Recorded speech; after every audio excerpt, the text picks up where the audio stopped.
तेजस mark 1F के 5 fighter aircraft बनके तैयार हैं। मिसाइल ट्रायल हो चुके हैं।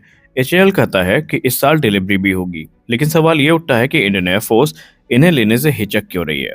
क्या तेजस मार्क 1 अल्फा में कोई कमी है या ये सिर्फ सिस्टम की आखिरी परीक्षा है? आज के इस वीडियो में हम डिलीवरी से संबंधित जितनी भी बातचीत चल रही है उसकी सच्चाई को समझेंगे। नमस्कार दोस्तों, आप देख रहे हैं इंडियन डिफेंस न्यूज हिंदी, जहां पर हम बात करने वाले हैं तेजस मार्क 1A की डिलीवरी में चल रही अड़चनों के बारे में।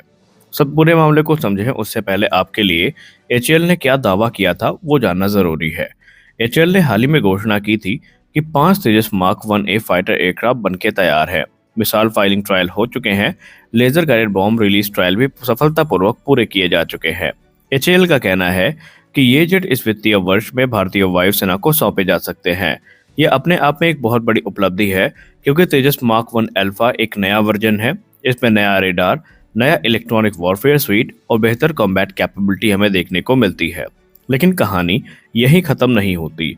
अब जानते हैं कि असली अड़चन क्या है। डिफेंस फोर्सेस का ये कहना है कि वेपन ट्रायल्स का पूरा होना इंडक्शन होना बिल्कुल नहीं होता। जेट अभी भी फाइनल सर्टिफिकेशन फेज में है, यानी आसान शब्दों में बात करें तो अभी इनको फाइनल सर्टिफिकेशन नहीं मिल पाया है। इंडियन एयरफोर्स के लिए सवाल ये नहीं है कि मिसाइल चली है या नहीं चली है, बॉम्ब्स गिरे हैं या नहीं गिरे हैं। इंडियन एयरफोर्स के लिए सवाल ये है कि क्या ये जेट युद्ध में 100% भरोसेमंद है। और यहीं से आता है सबसे बड़ा शब्द एसक्यूआर।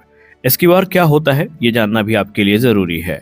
एसक्यूआर का मतलब होता है स्टाफ क्वालिटेटिव रिक्वायरमेंट। ये भारतीय वायुसेना की बनाई हुई वो लिस्ट है जिसमें लिखा हुआ होता है कि फाइटर जेट असली जंग में कैसा परफॉर्म करेगा। एसक्यूआर में बेसिकली शामिल होता है फ्लाइट परफॉर्मेंस, हर एल्टीट्यूड और हर स्पीड पर उड़ान, high G manoeuvres, hot and high airbase operation. इसके अलावा एवियोनिक्स एंड सेंसर्स होते हैं जिसमें एस रेडार का भरोसेमंद काम हो गया, सेंसर फ्यूजन हो गया, हेलमेट माउंटेड डिस्प्ले हो गई।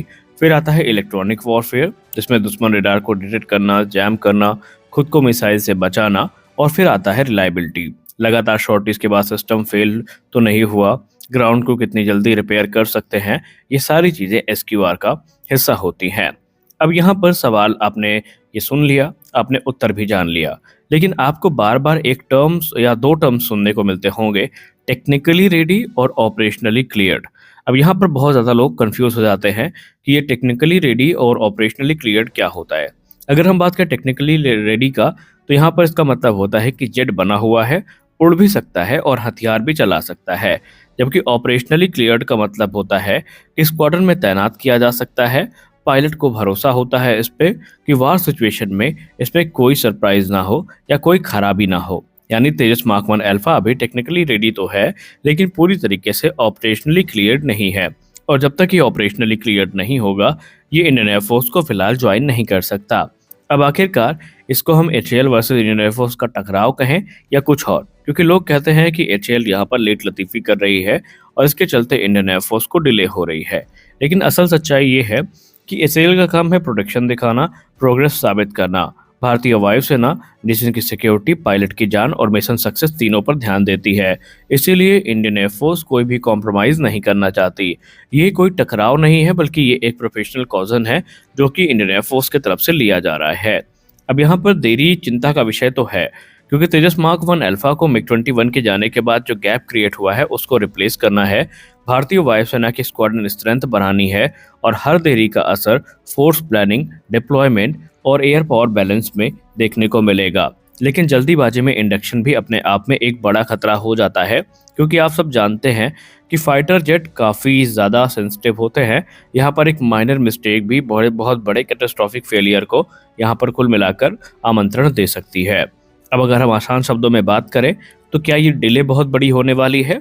जहाँ तक हमने बात करी, जहाँ तक हमने पता किया, यहाँ पर कोई मेजर डिले हमें देखने को नहीं मिलेगी। अगर इंडक्शन में होती भी है सर्टिफिकेशन में डिले, तो वो कुछ वीक्स की होगी, 1, 2 या 3, और उसके बाद एयरक्राफ्ट डिलीवर कर दिए जाएंगे। हालांकि अभी ये कंफर्म नहीं है कि ये डिले होगी भी या नहीं होगी। सर्टिफिकेशन अगर पूरा हो जाता है तो मार्च तक फाइटर जेट दे दिए जाएंगे, वरना हमें स्लाइट डिले जो है वो देखने को मिल सकती है।